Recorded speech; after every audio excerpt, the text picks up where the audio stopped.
This week, from med students to female priests, fasters to the Monopoly man, we've got one hell of a lineup. First up, let's talk Medicare. It shouldn't be so ageist. Next up, how could we not mention the Pope? So, we are mentioning the Pope, and since I'm such a contrarian, let's talk about the good and the bad.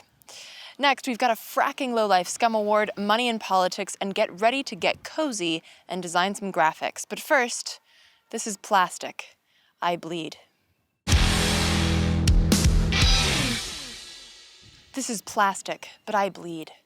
This fickle facade on a torn, tired tenement, this wretched contentment bought with dollars and nonsense, this brazen cliche of a life fully led, Instagram, Snapchats, hashtag no filter on all that you've filtered. Those rose-colored glasses won't let the real past, and as your life passes, what will you amass? A digital castle for snippets and tidbits, the real world a haze, a vacant malaise, a requiem mass for the planet we gassed. Pass the popcorn, here it gets good. Technology so real that it could, should, perhaps would take the place of our everyday, the droll din of your rat race now quickly replaced by the sheen of a world we ironically could have created. But you were so fated to believe in a fate that makes it okay to not question the way. The way that we're going, the progress is slowing, devolving now looks like evolving, and fuck, we could've, should've, perhaps even would've changed this rate of slow suicide, a mass humanity homicide, built through our closed eyes, funhouse drunk smiles, just keep the distractions coming. Like coming, no loving, how empty can we feel, how defeated, deflated, cooped up and gated, enslaved in a virtual life. There's no floor to the ceiling, and here we are reeling, writhing, but keep on complying, yes, keep the distractions coming. This is plastic. Ooh, plastic. Charge it. I want that but larger. Splurge on the urge to cover the cracks in your mind with anything cheap you can find. On sale, all hail, model citizens posing for shots. Shots fired. Who cares? I'm desired. Upvote me, retweet and pin me. Make me a mold that other jellos will hold, hoping to cope with the coming of age. Like coming, no loving. Just you on an empty stage, playing the game, this false old charade, the audience made of others just hoping for mothers and lovers, digging through clothes to find their way home, naked, ripping new holes to make room for more loot, but why would you steal from yourself? And don't say namaste, then go about your day. You mean peace just as much as the warhawks who shriek. Think that's mean? Well, tell your therapist I said so.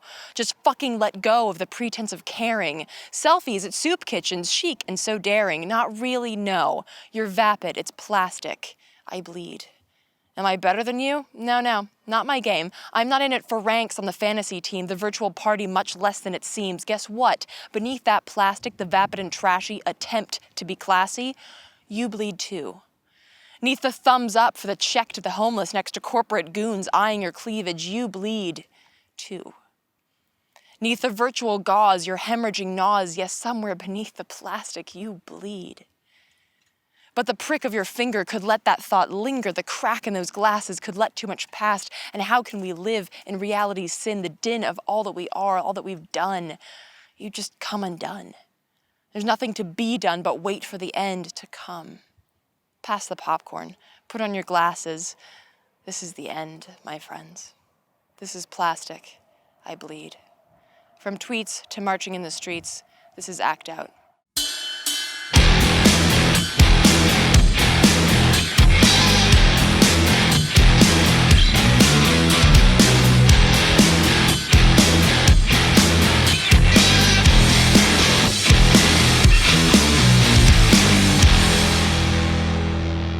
Welcome to Act Out. I'm Eleanor Goldfield, and this is your tipping point.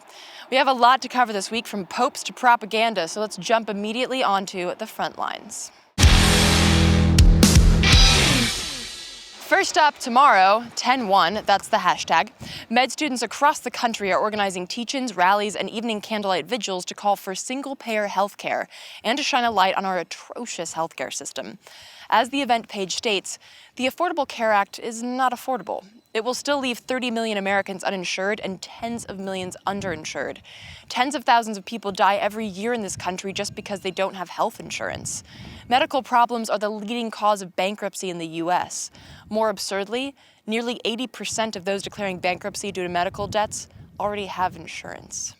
Yeah, That's pretty fucking absurd. It's also pretty absurd that we're the only developed nation that does not provide healthcare to all of its citizens. And indeed, it's also absurd that we can see offering up healthcare to the old via Medicare, but fuck the rest of you who might be struggling with health issues. So the 69,000 plus people aged 15 to 39 who were diagnosed with cancer in 2011, meaning newly diagnosed, so there are many more on that list, can go suck on a syringe and pick themselves up by the bootstraps, if there's enough money left over to buy a syringe and bootstraps, which there probably won't be. Indeed, Students for a National Health Program give several examples of such rude awakenings once inside the system. Families bankrupted, college funds emptied for 6-digit treatments, preventable illnesses going untreated due to lack of funds. Very early in our medical careers, on the wards and in the classroom, we learn that inequality, preventable illness, and death are an inherent part of our current private, for-profit-oriented health insurance system.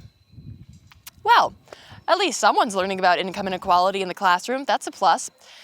As Margaret Flowers said in our interview with her, after a while, that shit just weighs on you. And so, what do?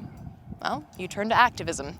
So tomorrow, these 40 chapters of Students for a National Health Program are calling for a single-payer healthcare system, essentially an extension of Medicare to all Americans.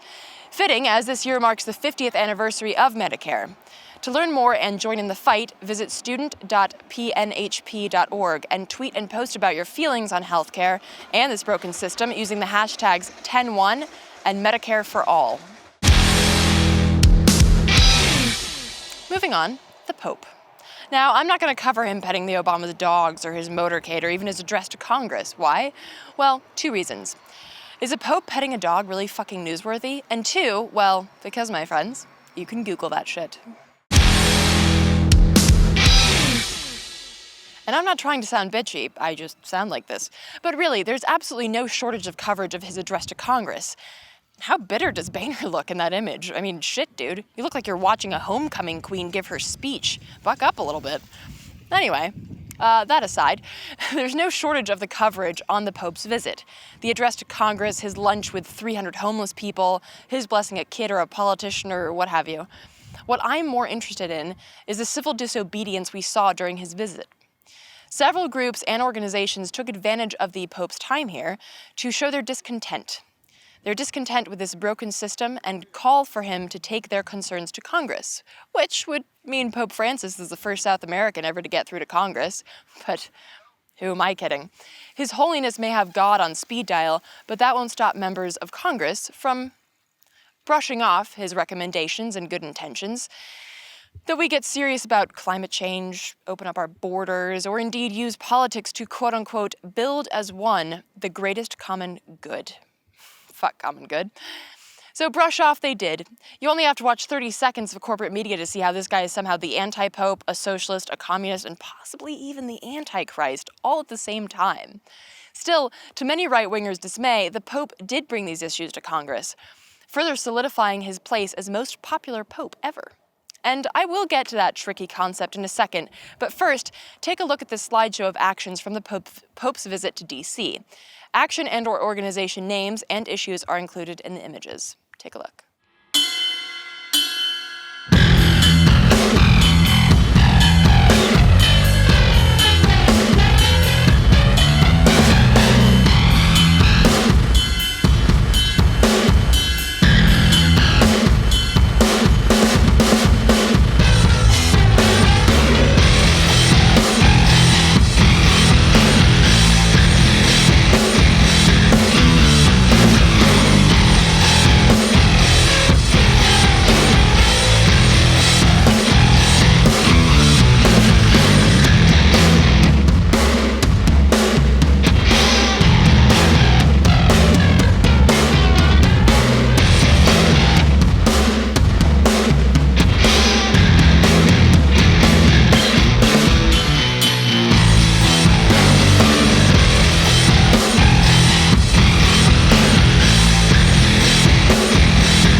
that last set of images highlights that tricky little concept that I mentioned earlier.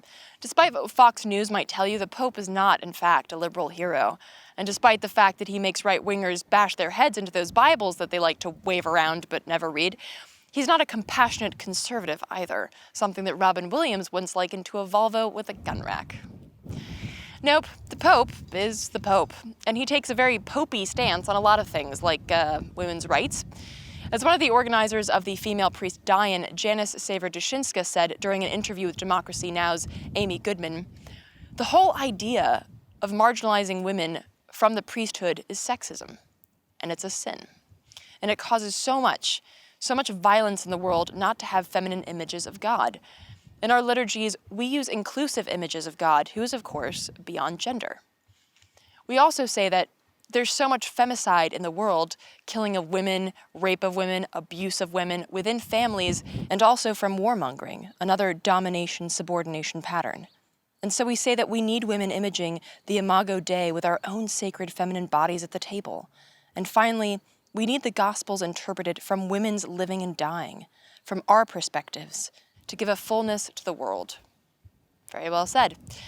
The Pope's response to this, but nope, sorry, case closed, vagina's not welcome. And while he did absolve women who had an abortion and then seek forgiveness, that being an important part of it, which I didn't, he's still against it and isn't even a fan of birth control, as he made clear by poo-pooing Obama's birth control mandate. And he likened transgender people to nuclear weapons, claiming both were unnatural and don't recognize the order of creation. Nuclear weapons, really?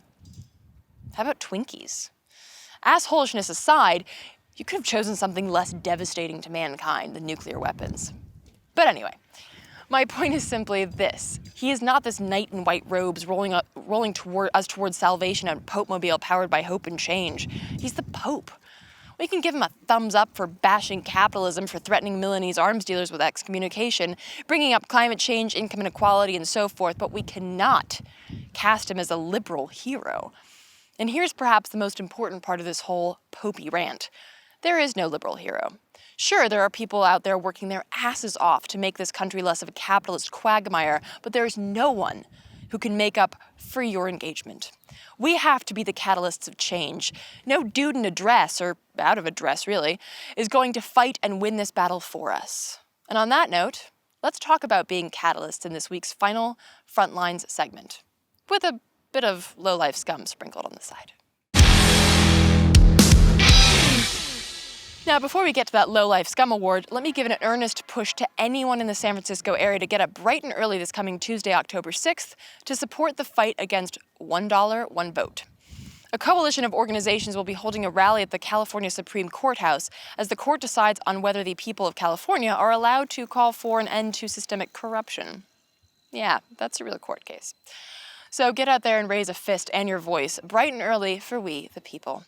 For more information on action specifics and details on the case and Prop 49, check out moneyoutvotersin.org. Now, moving on, if you recall from episode 27, one of the events I mentioned for Activist Autumn was the Beyond Extreme Energy Fast outside of FERC, the Federal Energy Regulatory Commission. Well, this past Friday, activists broke the fast with a public event and rally, including singing, literal bread breaking, and speeches from activists, fasters, and affected community members. This inspiring and at times emotional event was peppered with stories of people living in fracked communities and activists who refuse to step down, even when they are, in fact, 35 pounds down from an already lithe frame. Like Jimmy Betts, who fasted for the whole 18 days and said as he stood smiling in front of a crowd of supporters and media, "None of these projects are done until the industry is done." Or Tim Spees, who traveled from a fracked community in Pennsylvania and is taking the culture of his community, namely quilt making, and turning it into a powerful and creative display of people over profit, one quilt square at a time. He also noted that these squares are bringing together people's stories, creating a larger whole to show the catastrophic effects of fracking on our lives. Or Pramila Malik, also from a fracked community in New York, who said, "Water and air is what we need, not gas," which is, of course, common sense, but when your mind is poisoned by dollars, not a lot of sense gets in. So as I mentioned in episode 27, FERC has all but ignored protesters and has continued to rubber stamp for oil and gas industry projects in spite of the blatant risks to both people and planet. As Dr. Margaret Flowers said in her closing speech, imagine if FERC worked for the people and not the corporations. You'd see an immediate switch to renewable energy. But FERC doesn't work for the people. It works for big corporations. You know, like the rest of our government. Activists know this, and they know it's going to be hard to overcome these corporate hurdles. But the resolve of these activists and community members is both inspiring and contagious. If it takes a fast, fine. If it takes blocking a pipeline, that's fine too. Until then, FERC, minus any employees who came out in support of the fasters as they occupied the space, of which there were some, minus those people, FERC, you so easily earn this week's Low-Life Scum Award. You low-life scum. To learn more about the fight against FERC and BXC's mission and upcoming events, check out beyondextremeenergy.org. And to give you a glimpse of the awesomeness from the literal break fast last Friday, check out this slideshow and get inspired.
Again, as I said, there were some employees who, despite FERC's demand that they stay away from the evil protesters, struck up conversations with the fasters, offered help, supplies, and asked to hear their stories. Events like these, little moments, they matter. One person at a time, one domino falling as we continue to fight. Like the Planned Parenthood domino that fell last week with the Senate rejecting the ludicrous idea that the government defund Planned Parenthood, despite the fact that a whopping 3% of the services are abortions. The rest? Oh, you know, cancer screenings, pap smears, STD treatment and prevention, birth control, a woman's right to health. Or how about the move of regulators to reject a giant energy company takeover in the DC area that would have created a barrier for renewable energy and essentially a power monopoly on the East Coast? I like your style, but keep it down. In both of these cases, the scales tipped because of activists, and in both of these cases, continued pressure is mandatory. I'll include links to learn more about these issues at the end of the show, but to wrap up this week, let's get cozy with a movie and a contest to end corruption. We all love a good contest, don't we? And don't we just love it all the more if it's a creative activism contest? Fuck yes, we do. Well, between now and November 1st, you can join in the pay-to-play A to Z Money in Politics contest and get a chance at money, merch, and movies. Create a graphic for each letter, a few letters, or just one letter, and get creative while you fight the corporatocracy. More info is available at the link below, and we'll post the link to our Facebook page as well. And to give you some inspiration, go ahead and put the movie on whilst you brainstorm. It's a fucking excellent and compelling documentary outlining our systemic corruption and how people can fight back, creatively and powerfully. So, hit play, get cozy, and get creative.